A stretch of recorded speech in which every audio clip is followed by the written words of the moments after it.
नमस्कार बंधुगण welcome to education point channel. तेज बंधुगण आपण फोन न्यू वीडियो बा न्यू वैकेंसी बा न्यू रिक्रुटमेंट नहीं आसी आम ओडिशा जो रही बहुत गुड़े पोस्ट रही वैकेंसी रही डिफरेंट डिफरेंट डिपार्टमेंट बा डिफरेंट डिफरेंट विभाग मानक डिफरेंट डिफरेंट सब्जेक्ट्स मानक रही वैकेंसी रही। तेज आस देखा आज कौन कौन वैकेंसी अच्छी क्यों कौ विषय मानक रही वैकेंसी रही जोठारे आसिस्टांट प्रोफेसर बहुत बहुत बड़ वैकेंसी आसी।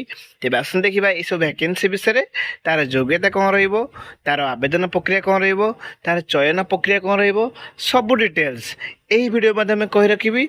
जमार वीडियोटी काटी काटी देखिए ना, वीडियोटी शेष पर्यटन देखिए जहाँद्वारा आप फुल डिटेल्स जानीपारे। आपण मैंने बहुत मत देखुंट लाइक करूँ सपोर्ट करूँ जहाँद्वारा मत मोटिवेशन मिल एनकरेजमेंट मिल।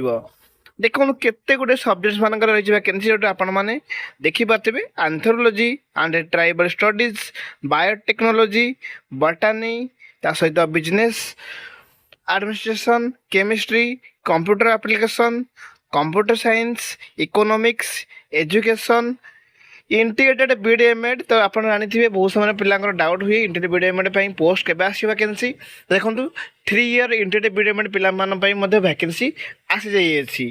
ता सहित mathematics, physics, social work, wild life and biodiversity, तापर कंजर्वेशन, ता सहित जूलॉजी, ओडिया, सांताली महाराजा श्रीरामचंद्र भंजदेव यूनिवर्सिटी जोटा कि बारिपदा रही वैकेंसी।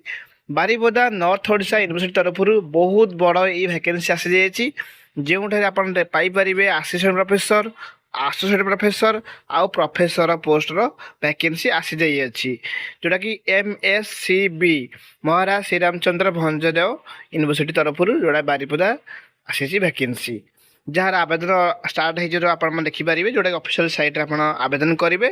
जो आवेदन 18/5/2026 टू 17/6/2026 भितर आवेदन करेंगे। ठीक अच्छे देखो ये आवेदन हम ऑनलाइन आवेदन हम तो आपंकर से अनुसार आप जो मानकर देखो धर आवेदन करेंगे कनसर्न सब्जेक्ट पीजी करेंगे ता सहित नेट थी तो से आवेदन से प्रिफरेन्स से अधिक मिल। देखो जदि कनसर्न सब्जेक्ट पीजी कर आवेदन करेंगे किंतु नेट और PhD थिले अधिक प्रिफरेन्स मिल कहीं जेहेतु यहाँ रही यूनिवर्सिटी लेवल वैकेंसी रही तो आपण मैंने कनसर्न सब्जेक्ट पीजी सहित नेट निहाती कर आवश्यकता रही से अनुसार जेहेतु रेगुलर पोस्ट तेणुक नेट्र आवश्यकता रही। PhD PhD करेंगे आपको अधिक प्रिफरेन्स मिल। जदि आपंकर पब्लिकेशन रही डिफरेंट डिफरेंट बहुत सारा टीचिंग एक्सपीरियंस अच्छी ताहले आपण मैंने एसोसिएट प्रोफेसर आ प्रोफेसर मान एलिजिबल हो पारे बहुत सारा पब्लिकेशन ता सहित आपंकर टीचिंग एक्सपीरियंस ये सब मैटर कर। ठीक अच्छे तो देखो यही सब पोस्ट यही सब तार योग्यता रही। जदि यापर रिगार्डिंग किसी डाउट हुए ताले आपण माने कमेंट बॉक्स में कहि पारिबे। वीडियो भल लागिले लाइक करिवे आ सपोर्ट मते करिवे।